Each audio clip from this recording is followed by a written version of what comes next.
আসসালামু আলাইকুম। পিএইচপি কোর্সের তৃতীয় পর্বে স্বাগতম জানাচ্ছি। আমি আমদাদুল হক। গত ক্লাসে আমরা দেখেছিলাম কিভাবে এক্সাম্পট সার্ভারটি রেডি করতে হয়, কিভাবে রান করতে হয়।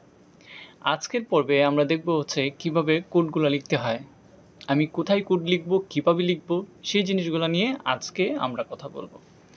সো এই পর্বে আমরা যেহেতু কোডগুলো লিখতে চাচ্ছি, তার মানে আমরা কোথায় লিখব সেটার জন্য। আর কোডগুলো লেখার জন্য আমাদেরও একটা সফটওয়্যার দরকার। সেই সফটওয়্যারটা আমাদের কম্পিউটারে থাকবে না যদি না আমরা ইনস্টল করে নিই। তাহলে চলুন আমরা সেই সফটওয়্যারটা কি সফটওয়্যার ব্যবহার করব সেটা নিয়ে একটু জেনে আসি। আমরা একটু সার্চ করব VS কোড।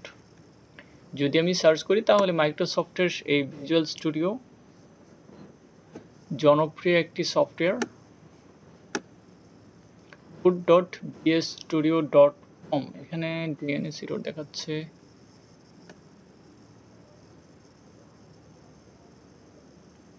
ওকে,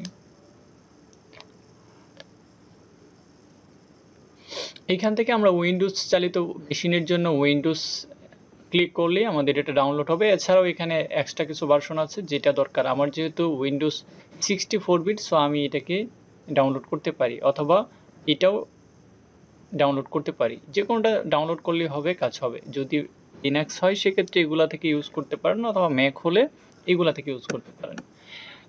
আমার এখানে যেহেতু অলরেডি ডাউনলোড করা আছে সেজন্য আমি আর করছি না। আপনি এখানে ক্লিক করলেই মূলত ডাউনলোডটা স্টার্ট হয়ে যাবে। সো আমার এখানে আর দরকার নেই, এই যে স্টার্ট হয়ে গেছে। সো আমি এটাকে একটু ক্যান্সেল করে দিচ্ছি। তারপর VS কোড আমি যখন এটার মধ্যে ক্লিক করব তখন জাস্ট এই যে এটা এগ্রিমেন্টটা অ্যাকসেপ্ট করব, নেক্সট করে দেব, তাহলে হয়ে যাবে। এটা আর তেমন কোনো কিছু নেই। সো এই সিম্পল কাজটা আমরা নিতে, তারপর আমাদের কোড এডিটরটাকে আমরা রান করলে ঠিক এই রকম এডিটর চলে আসবে। একটু সময় লাগছে আসতে।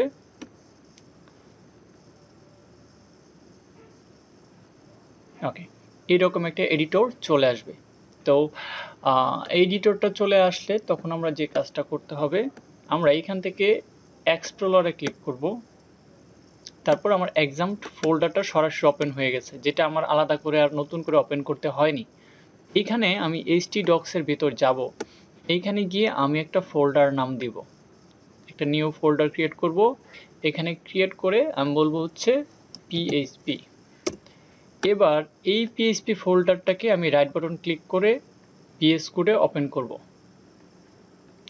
এবার আমি ফোল্ডারটাকে মিনিমাইজ করলাম আর কোডটাকে এখানে দেখিয়ে দিলাম।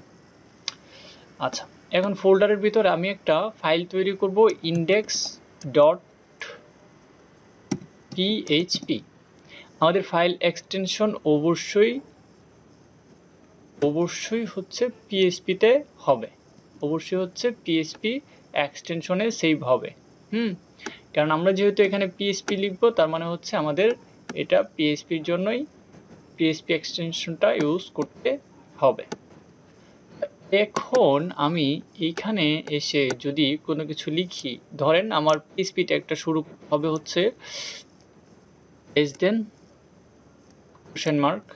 $PHP, দেন এটার পরে আমি এন্টার চেপে নিচে আসবো। আপাতত কিছুই বোঝার দরকার নেই, জাস্ট লিখি echo ECHO, তারপর কোটেশন হ্যালো